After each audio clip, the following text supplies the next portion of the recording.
Let's give this a try.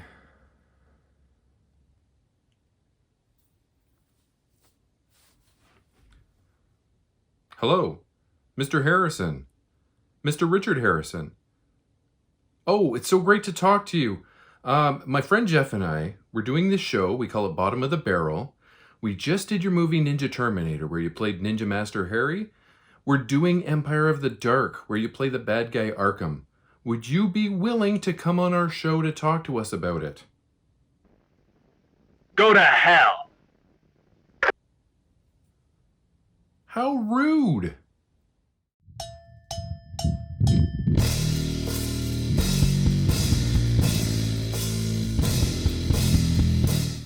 Welcome back to Bottom of the Barrel. Hi, I'm Jeff. And I'm Ben, and we're scraping the bottom of the barrel to come up with the best, worst movies that we can think of.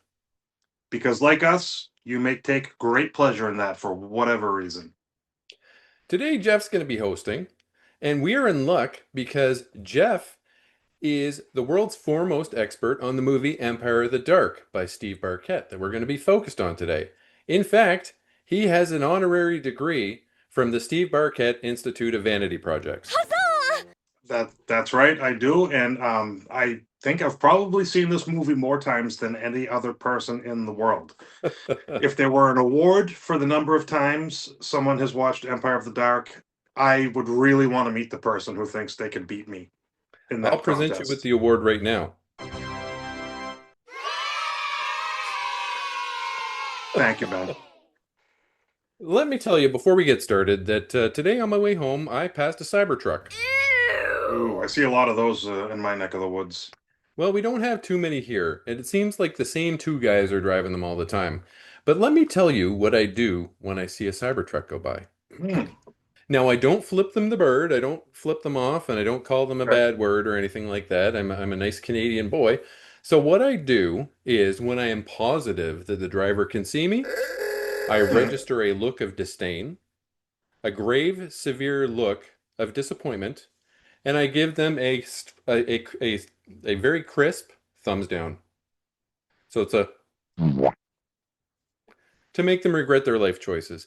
And I really hope that they do. See, I can't do that here in New Hampshire because I would be full of bullet holes. I would be well ventilated Yikes! Really?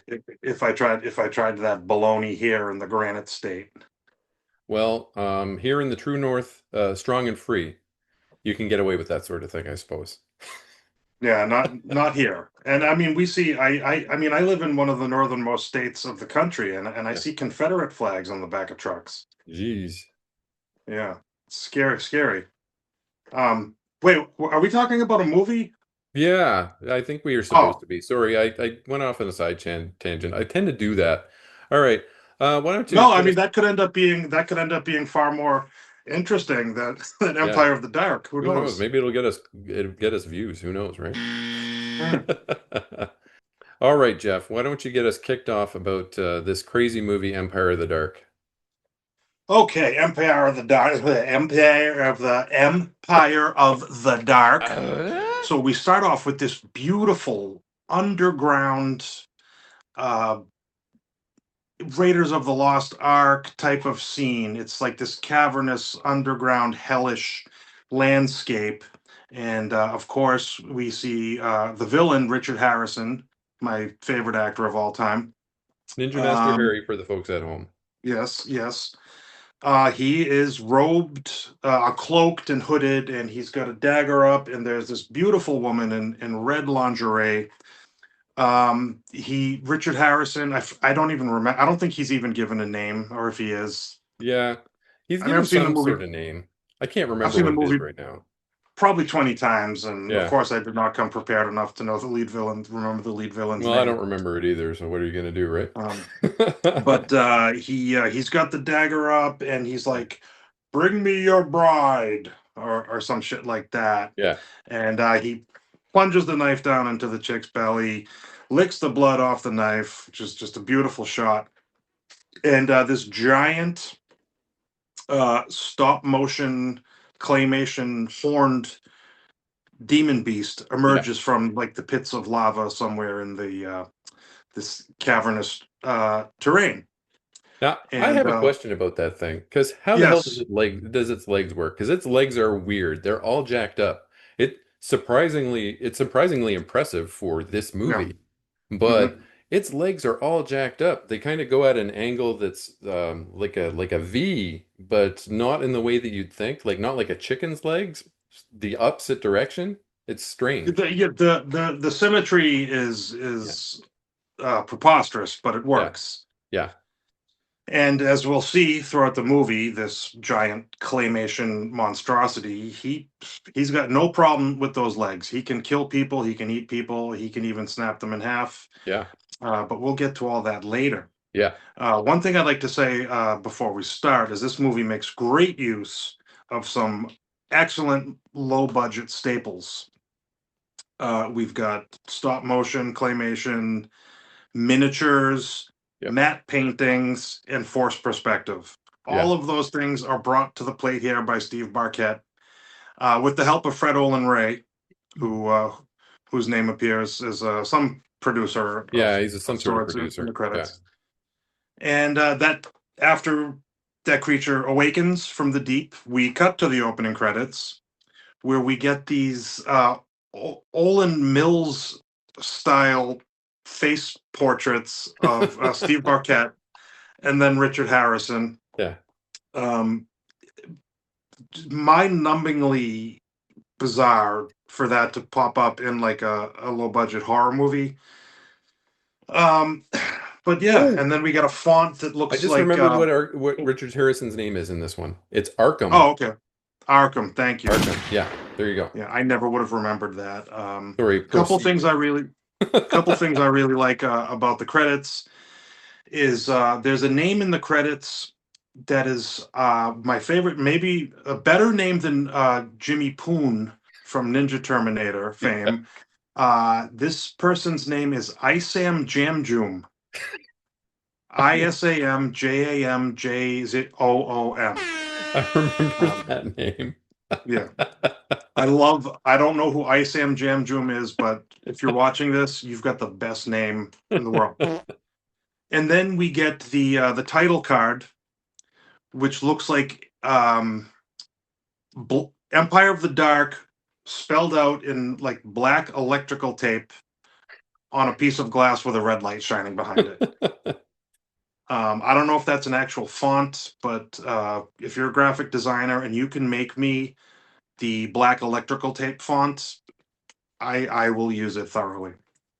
It's So too bad we can't ask Steve Barkett about that credits font because he died in 2023, unfortunately. his daughter is active on Facebook. Really? And yeah, I follow her. She shares a lot of Steve Barkett related material. Well, that's pretty cool. Um, I'm sure she would never expect in a million years some random guy to be like, "Hey, do you know what font that was on the title card of your dad's movie?" It's wild to Yeah, consider, to just even imagine being one of his children and watching these movies where he's created these self-insert characters for himself, where he is the, you know, everything. He's like the world's biggest, toughest guy. It's so crazy. our main character Richard Flynn, played by writer director Steve Barkett, and we know this is a scene that takes place well before the actual story starts because he doesn't have the mustache that he has on the cover art. He's a cop. He's a uniform cop. He gets a call from Angela. I believe it's Angela, yeah. It's his Yes, it is ex. Angela. Yeah, Consulted with my notes. We don't know who she is yet, yeah, but we pick up pretty clear that she's some type of ex or former lover. yeah. And he says something to the effect of, Angela, you're driving me crazy. Now, 24 hours ago, you said you could never see me again. Now, what's going on? Yeah. but all the same, she's in distress and she needs him to come to her husband's factory. So he does, and he enters. Well, first he fights. I just call them ghouls. Yeah. These other hooded, cloaked figures Yeah. They've got who demon wield. faces for some reason. Yeah, yeah, demons, ghouls, whatever you want to call them. Yeah. They're not very good with swords. Uh, And Richard Flynn is able to easily fight them off, and somehow he is drawn down to the basement Yeah. where there is this portal to what we can only assume is hell. Yeah. He crosses through the portal, and we're in this beautiful, rocky, cavernous terrain. Yeah. Like it is, you know that this geographically was not there. When he No. passed through that hole in the wall, he entered another dimension. Yeah. And it's surprisingly impressive for this movie, let me tell you. I couldn't agree more. Yeah. It's one of the many things that has made this uh, or a rewatch after rewatch kind of favorite. So he goes through, he fights a couple more ghouls, and then we see Angela is on the stone altar in Yeah. red lingerie, looking beautiful, but asleep and about to be sacrificed. On the other stone altar Yeah. next to her is a baby. Yeah. A, Now, we a couldn't little possibly innocent assume, jiggly baby. yeah, a jiggly baby, yes. We couldn't possibly assume that this baby might actually be the main character of Richard Flynn's. Yeah. Who would ever assume such a thing? Right. So there's Richard Harrison, Arkham, our villain, who's got the dagger held up over Angela. Yeah. And then there's, oh my God, what was the other guy's name? I don't remember his name, but he's the father of this baby. Yes. Yeah. Shit. Well, I can't remember what the hell his name is. We'll just call him Mustache Guy. And Yeah. he's got his dagger held up over the baby. Yeah. The innocent little jiggly baby, yes. Yes, the innocent little jiggly baby who could do no wrong. So Richard Flynn's got a choice because dumb Yeah. he only has one bullet left, And he which he announces is that stupid too. enough, which he is dumb enough to let these satanic cults, murderous, whatever you want to call them, he's dumb enough to let them know that. I only have one more bullet!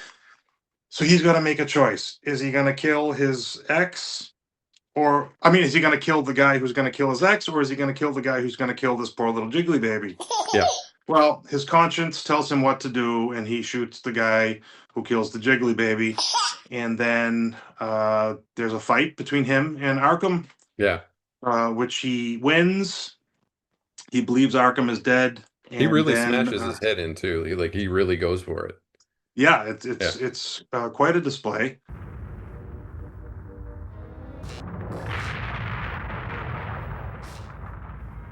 So now we'll pick up from present day, and we're given a view of this beautiful, lush green forest. This like 50s, mid 20th century Disney cartoon music is playing. Yeah.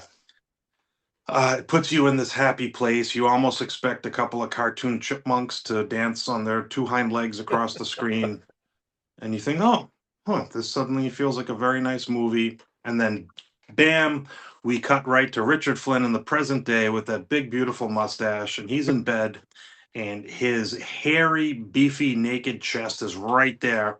And I want to applaud him for that because Yeah. I'm a big fan of body positivity. Why should the protagonist always be some skinny, ripped guy? Yeah. Why can't we have beefy, beautiful men being the hero? So kudos to you, Steve Barkett, for that. You make me feel like maybe I could do this myself one day Yeah. and let the world see my beefy, hairy, naked chest. And then his girlfriend wakes up behind him, like you have no idea she's there, and then she just, oh, and She's a morning person, and yeah, she is very happy about being awake in the morning, and he is absolutely not. In fact, he hates her for that. It's really disgusting.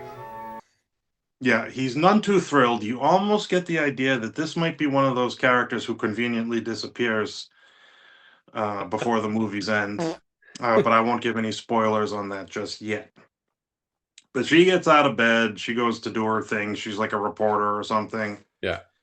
And we cut to the next scene where we see that aside from being a private detective, no longer Yeah. on the force now, Richard Flynn is now a sword instructor. Right. And of course, his pupil is this much younger, beautiful woman. Their lesson ends. He makes some comment about That's no reason to bar a little raucous, illicit sex between instructor and pupil. She ain't having it, but she's a good sport, Yeah. and She, that's did, she kind of just barely turns him down. yeah. She cites the girlfriend, and he's like, You see, Stacy and I have always been better friends and lovers. Yeah, more foreshadowing that perhaps this girlfriend is not going to see it through to the end of the movie. so we're supposed to believe this guy. I'm all for body positivity too, and I'd never fat shame anyone. But this No, guy is a private investigator slash bounty hunter slash sword fighter slash ladies man, and he's not in world's greatest shape, let me tell you. I mean, he walks around most of this movie wearing his sweatpants. yes, as he does when he trains the young beautiful woman that he's trying to seduce with swordplay. Yeah. But kudos to him on this. Also, we think you think that that's just going to be a throwaway scene, Yeah. something he inserted just so he could get to maybe fondle a woman in the movie. But he's classy about it as far as vanity Yeah. projects go, and that his student serves a purpose. She comes back later. Yeah, I was Which unclear as to whether or not he was the student or she was the student, so I wasn't sure. But you're well, saying that it, he it was was the instructor. he was the instructor, yeah. Okay. Unless I completely misread the scene, but it did No, seem that she was. you probably got it right. I probably got it wrong. I Oh just no, had no, that I it was know that he is unclear. because Yeah. he mentions later in the movie the reason he Yeah. took up sword instruction. Um, but it's clear that she's a little better at it than he is. Yeah, for sure. Yeah. He's good So at that scene handling ends. his blade. Yeah, Yeah. that scene ends. We think we'll never see her again, and then we Yeah. cut to the police station, where one of my favorite actors of all time appears, Jay Richardson. Yeah. If you don't know who he is, he's the guy who plays a detective or a cop in just about every Fred Olen Ray movie ever made. Okay. Because I was trying to figure Uh, out where I recognized him from because I yeah, did recognize this guy. most notably Hollywood Chainsaw Hookers. Okay. He was kind of the lead male actor in that. Okay. Side note, Uh, do you think yes, Barkett was wearing a wig? no, No. Okay. it does look that way. Yeah. There were a couple times I was almost sure that he was, but as a bald man myself, I Yeah. know how the hair patterns work, Okay. and there are scenes where they're definitely it's actually his hair. It's just Okay. styled in such a floppish way that it could look no different were it a wig from most angles. I trust that you would be able to recognize the clues.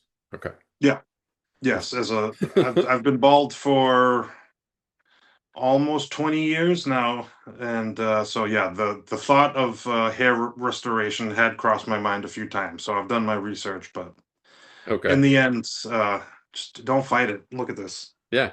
Look at Beautiful. this. Bald is Yeah, beautiful, everybody.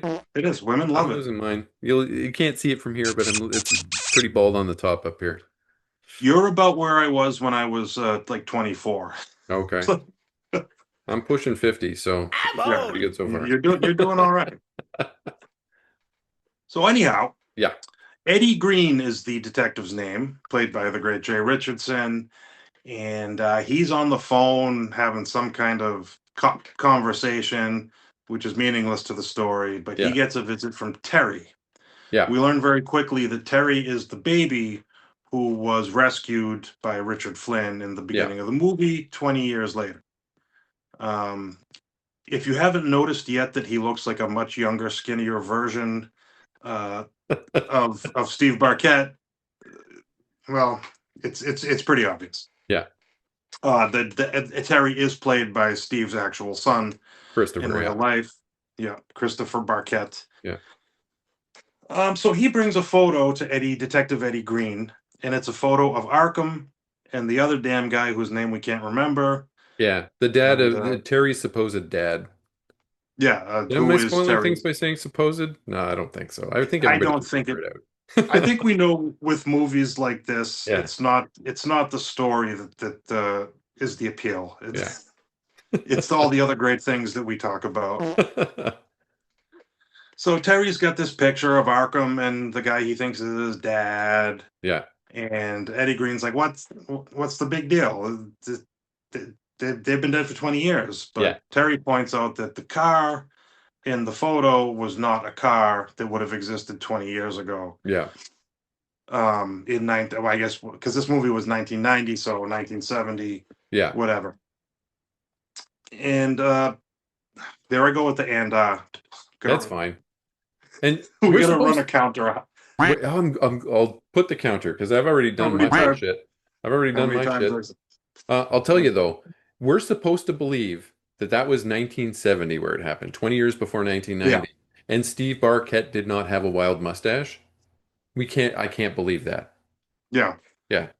He would Well, have I mean, had I the guess there was. butchiest Tom Selleck that you could ever imagine. Yeah, Yeah. I don't know what other way he could have made himself look younger though. But so hey, if all the changes in 20 years is you grow a mustache, you're doing pretty good.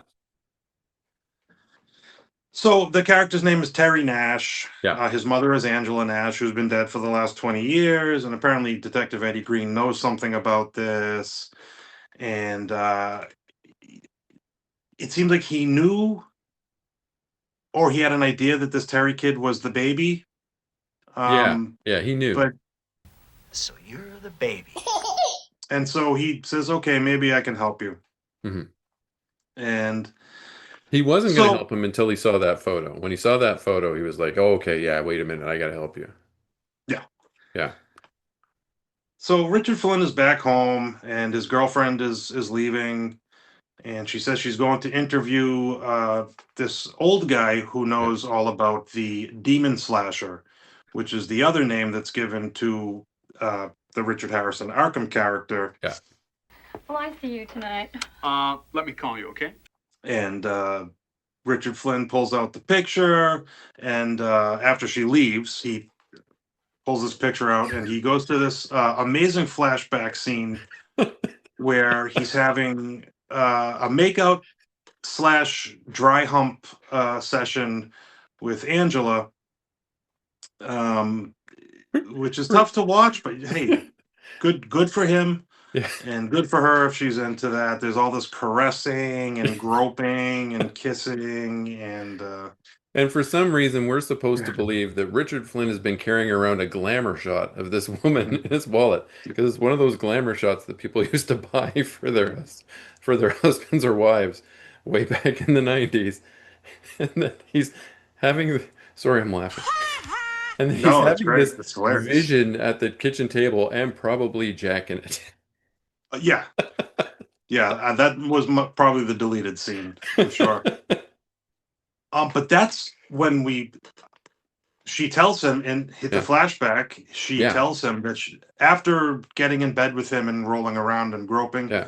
she Yeah. decides to tell him that she's leaving him for Brian, which is the mustache guy's name. Yeah. And he mentions, "Oh, it's dangerous. He's in some satanic cult or something." And Yeah. her mind's made up. So end that, and we cut into the next scene. Yeah. Which is Flynn sitting in the parking lot of a grocery store, apparently, I guess, doing his job as a bounty hunter because he's got all these FBI files open and he's watching some guy and go into the grocery store. Yeah, I think he's private detective, but Yeah. I I think don't know what. they use the words interchangeably that he was a bounty hunter and a private detective and all sorts of stuff. But he was looking at the most wanted posters and which he's just opening up with his door open in the middle of the parking lot of the Yeah, grocery store, watching this guy right over here. This guy can probably see what's up because he's not very far away. So he's not doing a very good job. yeah, he's not very stealthy, hmm and so he follows the guy he's after into the grocery store. Yeah. And what ensues is one of my favorite scenes in any B movie ever made. Yeah. He stalks the guy thinking he's being all smooth. I'm pretty sure the guy knows he's onto him. Yeah. He's not being And discreet at all. He's like in the same aisle as this clown. and once he's in the store, Detective Eddie Green and Terry just happen to pull up into the parking lot, and For some reason, they both recognize this truck. So they go in. I don't remember exactly when the shooting starts. The shooting starts But right after Eddie Green says, Hey, trooper! yes, that's right. It completely blows his cover. At one there are, point, some girl tries to attack the guy with the gun. yeah, And then I think at one point Richard Flynn tries to distract the guy by pushing his cart into him. And then this little chase ensues, yeah, which what amazes me most about the scene is they had ample opportunity both to shoot each other, yeah, but it seems like they only shoot at the worst possible time when there's no chance of hitting the other guy. absolutely. And Eddie Green is directly responsible for the deaths of two women that get shotgunned by this bad guy. Yes. Yeah, Yeah. That bringing us back to the ACAB theme. yeah. So yeah, everyone's hiding, and but Richard Flynn is not backing down. Yeah, Well, it turns out to be his soon. Well, he doesn't know yet that it's his son. Terry, after the villain in the scene, grabs a probably like 6 or 7 year old girl and holds her yeah. up with the gun to her. Which I have to wonder if this girl did not look happy, and I don't think she was acting. I don't think she was thrilled. She might have just been Uh, somebody who was there at the store. yeah. Terry distracts him by throwing I think it was a package of like Thomas's bagels Yep. at the guy. It hits the roll of toilet paper right behind his head, which makes him drop the girl, get distracted, and then boom, Yeah. And he's that's down the for the end of him. count. Yeah. He looks good down there. That's where he belongs. And Flynn doesn't want to have anything to do with these guys after this mess.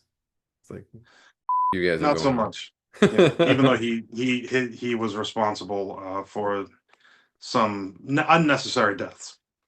I wrote in my notes that anytime Steve Barkett runs, it's funny. Yes, there is a great scene towards the end Okay. where he's running out of the cave, and it's like it looks like it's in slow motion, but it's not.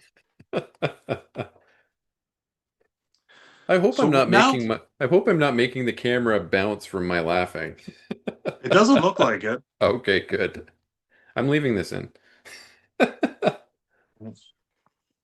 So what we segue into next is the most bizarre cameo in the whole movie. Joe Pilato, who most of us know from Day of the Dead, Yeah. is made up to look like a 90-year-old man. I didn't even know that was him. Yes, that's Okay. Joe Pilato. Yeah. So he's being interviewed by Richard Flynn's girlfriend. She keeps calling him something which I never understand, but it sounds like Mr. Japan. And what is that, Mr. Zupan? He is not Japanese, nor is he a 90-year-old man, but that's what the character is in this movie. So he knows something about the demon slasher, and that's why Richard Flynn's reporter girlfriend or whatever she is Yeah. there to interview him. He reveals that his daughter was the random red lingerie chick from the very beginning of the movie. Okay. And he has a picture of her. And he knows that the cult is located within the boundaries of Lava Springs, which is the town Empire of the Dark takes place in. It's pretty convenient. So Richard Flynn is missing Angela again, and she comes to him in a dream. She tells him You see, Richard, I'm not dead. he's sure that she's dead. He even takes some of the blame for it, but she says she's not, and she wants him to come to her. He doesn't seem to know how, Yeah. but he wakes up to a call from his old buddy Eddie Green, who wants him to come meet this kid Terry from the grocery store. Right. And says, He's shown me something I think you ought to see. well, we're going to have to wait to get to that because we need a scene where a giant demon kills a couple of teenagers just trying to get laid in a car. You remember that scene? I remember that scene. It's my favorite line in the whole movie. There's two Ah. teenagers. And this is the part that everybody loves, where we talk about where the one guy who's hosting gets to hear what the favorite line from the other guy I know exactly what it is because it's right here in my notes. There are two teenagers making out in a car, and they hear a noise outside the car. The noise, of course, is the massive two-legged, bow-legged, V-legged demon walking around. But when the young woman asked the young man if he heard something, he said, That's just my shorts expanding. Yes, he because he has an does. erection, you see. Yes. That's the best line in this But whole movie. tragically, he Yeah. doesn't get to use it No. No, he because he gets is. munched pretty good. Yeah, I wonder if there was a crunch was from the monster's teeth going into the erection. Probably. That was probably the biggest crunch. A big old crunch. Like biting into a juicy dill pickle. Yeah. And then we learn after that scene that apparently Terry has some psychic ability Yeah. because he dreams. He wakes from a dream, or he wakes up bolt upright in bed Yeah. right after that scene ends, Yeah. and he calls Eddie Green to tell him that there has been a murder. Hello, Eddie? This is Terry. There's been another murder. And this is all before Richard Flynn even shows up to the church to meet the kid who he doesn't think is his son. Yeah. And Terry also talks about having been the demons tried to kidnap him twice or something like that too. Like their demons Yeah. really want this kid for some reason. And it's not just because he's got a patchy mustache. Damn, son. No. Okay, so now we meet Madame Valeska. Madame Valeska is played by another Fred Olen Ray staple, Don Wildsmith, Okay. in Alienator, Hollywood Chainsaw Hookers, just about, she's one of Fred Olen Ray's go-tos. And she is sitting with Richard Flynn's reporter girlfriend, and she's getting asked a lot of questions about the demon cult. And she tells her that the members of this cult are called, what I thought she said was the Perineum. But it turns out that it was just not the best miking audio job, and what she was actually saying was the perennials. Oh, okay. I wrote down the perennials. I didn't hear the perennium, but that would have been a lot funnier. Yeah, I have an ear for these things. Yeah. Do you want to tell the crowd what the perennium is for the kids at home? The perennium. Well, that kind of robs me of my next joke. Okay, go for your because I was next going to joke. say that the perennium puts their taint on you when they meet you and they abduct you and they take you into their cult. But if you haven't figured out now what the perineum is, look it up. Come on, Yeah. we're not sex ed teachers here. But she says that they are Satan's children. Yeah. And they can never really die. And I meant to look up perennials, the flower, like they grow every certain number of years. They come back every certain amount of time. I'm not sure either. I'm not a gardener. And as do the members of the perineum, which I'm guessing is 20 years because that's when we last saw them. Yeah. Speaking of perenniums and taints, Richard Flynn or Steve Barkett wears a pair of sweatpants through this movie, pretty much the entire movie, and we never see his badge. I didn't try to spot it, honestly. I'm telling you, ever since you taught me what a badge is, I'm looking for him. Yeah. Anyhow, things are starting to come back on Richard now. He's starting to realize he's in this deeper than he thought he was, because he pulls over to help a motorist in distress. Yeah. Some lovely young woman, and like a true man, he pops the hood, he takes a look in there, and then in the corner of his eye, he sees that knife coming. Yeah.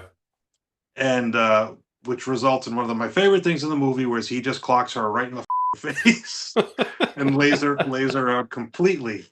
And that's when, at first, so I think that the ghouls are out. Yeah. But because he starts to have to, sword fight with these cloaked, hooded people, but they're actually humans.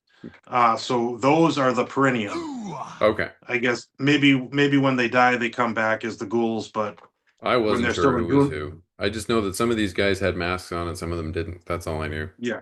Yeah. So the Perineum attacks, and we get this wonderful sword fight that goes all through the woods over this bridge. We get this great impalement scene of a Perineum member Yeah. being cast forward and just landing right on the bridge. Couple of great railing kills, Yeah. which is another B movie staple that we haven't mentioned on this show yet. Yeah. But yeah, they get railing killed over the bridge. Yeah. And then our hero escapes by jumping into the water and swimming to safety.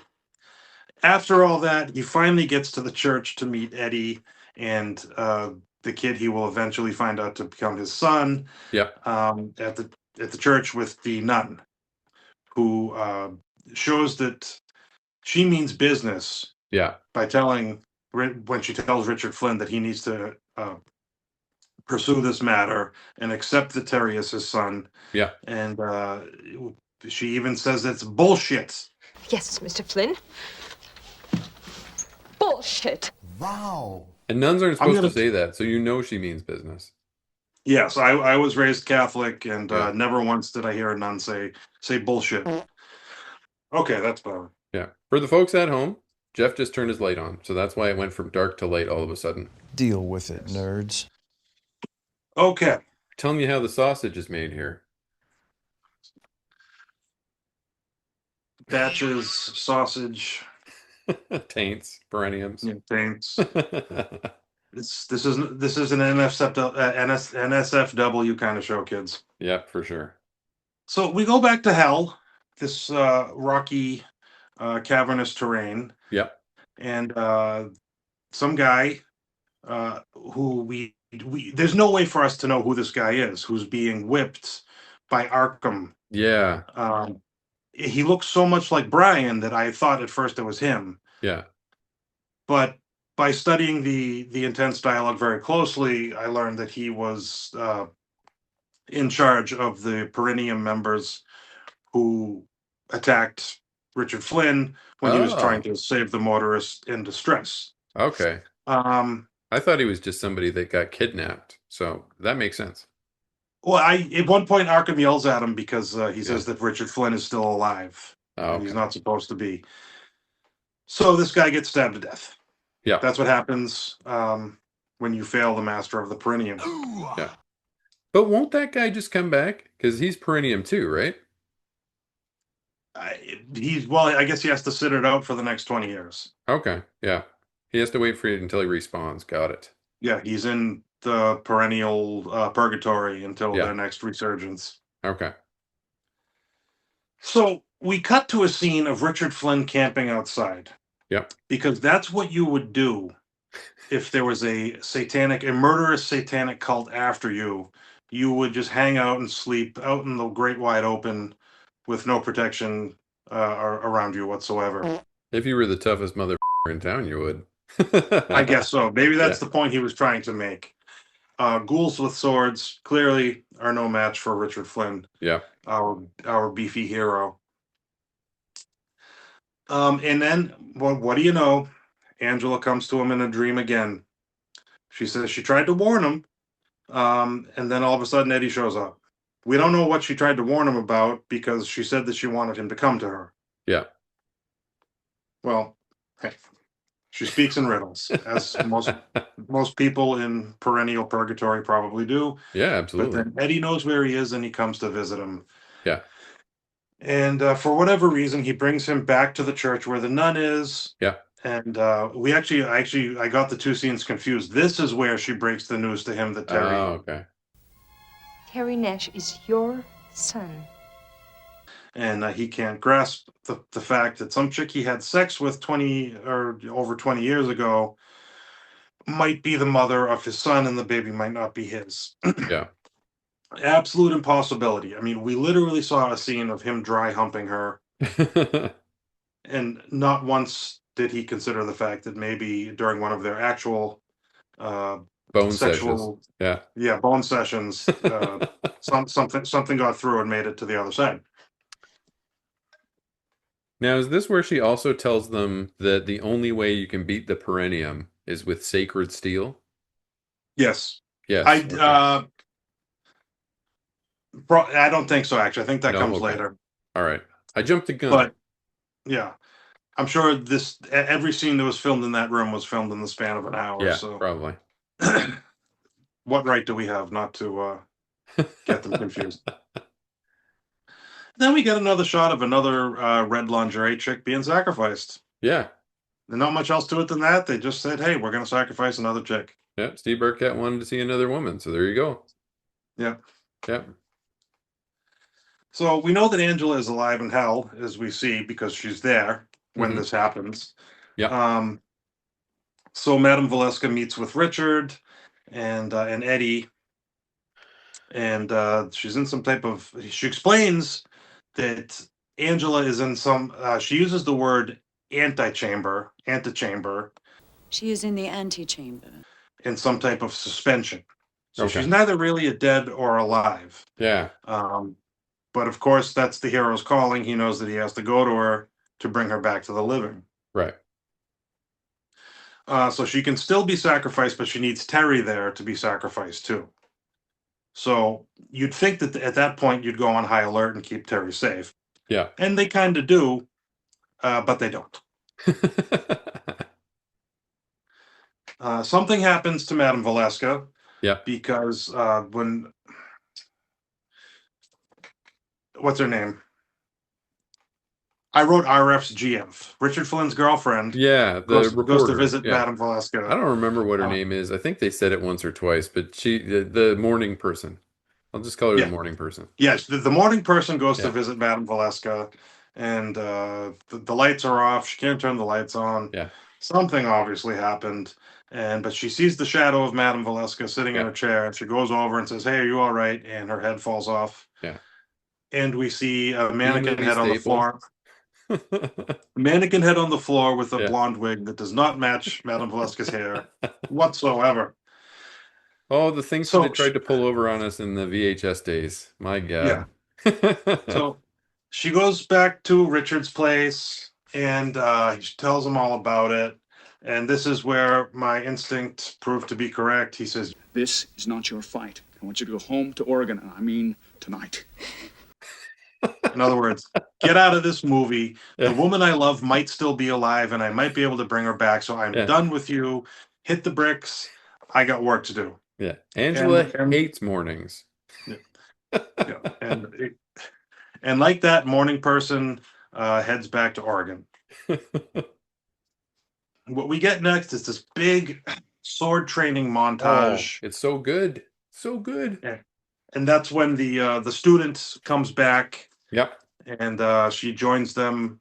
So she makes it look like she's going to join them in their fight, but she really just kind of helps. Yeah, that's why I couldn't figure out why she was there unless she was going to squeeze one more lesson out of this guy before he goes and potentially dies, right? Yeah, I got to get my money's worth. I already prepaid you. yeah. I mean, you'd think that if you show up for the montage, you're in for the battle. Yeah, exactly. That's why I was confused as to whether or not she was the instructor. But yeah, I guess Richard Flynn doesn't let ladies fight men's battles, I guess, right? He's misogynist. Well, maybe Steve Barkett's daughter will see this and she'll educate us on all the mistakes I'm sure we've Oh, made probably. after me claiming to be the world's leading expert on Empire of the Dark. I think that was me that put you in that position. So I think I called you that, not you called you that. So you can blame me. Well, I accepted. Okay. All right. So the montage ends, and it's a beautiful montage.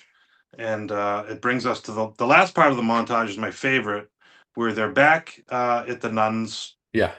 convent or her room or whatever. And this is when she tells him about the sacred steel, Yes. and she Yeah. knights him. There's Forgot a that. shot of him kneeling before her, and she does like the sword thing, and I guess knights him, maybe like a Knight Templar or something. Knight of the Sweatpants.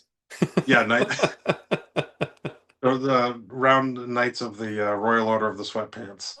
Brown Knights of the not mourning people. Mhm. There's another wild thing that happens here, though, that I noticed. I wrote down in my notes that at this point in the movie, Barkett's mustache transforms. Mhm. because it was previously a handlebar, and now it's just like now it's just on the top. It's just like a Ned Flanders mustache. So I had not noticed that. he drops the bars for the last bit. Oh. Yeah, it's weird. I'll Well, the put it knights in of the video. the sweatpant knights Yeah. probably have a dress code, and you can't be having a silly handlebar mustache. You have to have Yeah. Ned Flanders is probably Catholic, I'm sure. Yeah. So you have to have the Ned Flanders mustache. Gotta have the Ned Flanders mustache. Can't have a mullet or anything like that. That hair's got to be nice and tight. So, Yep. yeah. So we're back at Richard's house, and him, Eddie, are both staying there to try to keep Terry safe. Yeah. Richard is sleeping outside in his bathrobe, and Eddie is somewhere. I don't know. He's there, but he's not. He's not in the scene. Yeah. And Terry falls for the oldest trick in the book. Yeah. And I don't blame him. I would have done the same. Yeah. Deliberately. Yeah. So the door comes open, and there is this beautiful woman Yeah. in a trench coat. The hair is a bit dated, but if that were me in 1990, I would have been very welcoming of this woman who suddenly appears at the door and walks in through spectral fog and mist, and of course unveils her lingerie-clad body to Terry. Yeah. I mean, what are you going to do in that situation? You're going to fall for it. Yeah. And well, unless you're Terry. Well, I mean, Terry is kind of I don't know.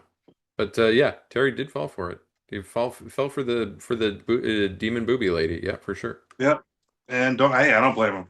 Yeah. Not one bit. So they're making out and smooching, and then she sprouts a demon face. He doesn't know it. Yeah. That's when Eddie walks in. Yeah. And it just so happens that whoever did the dishes left put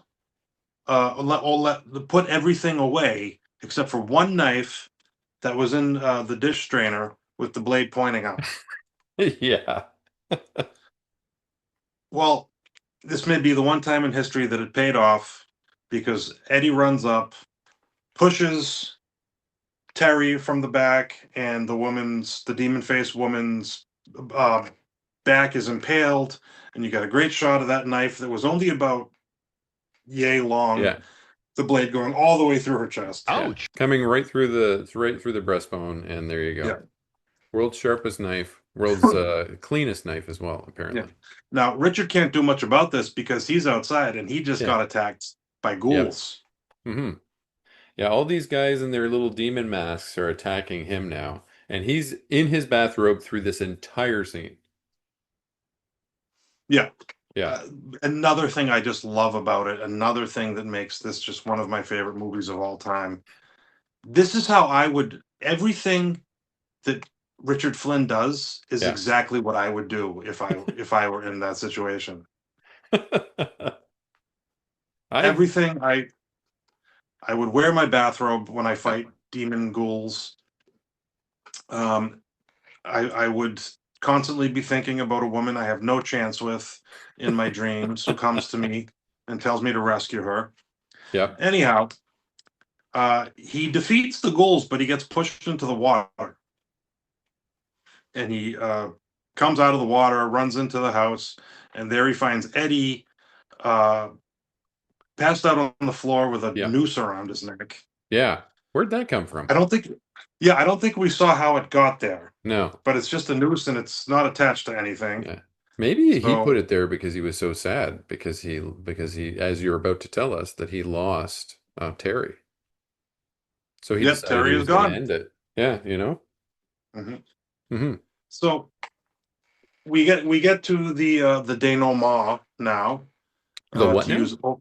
The denouement.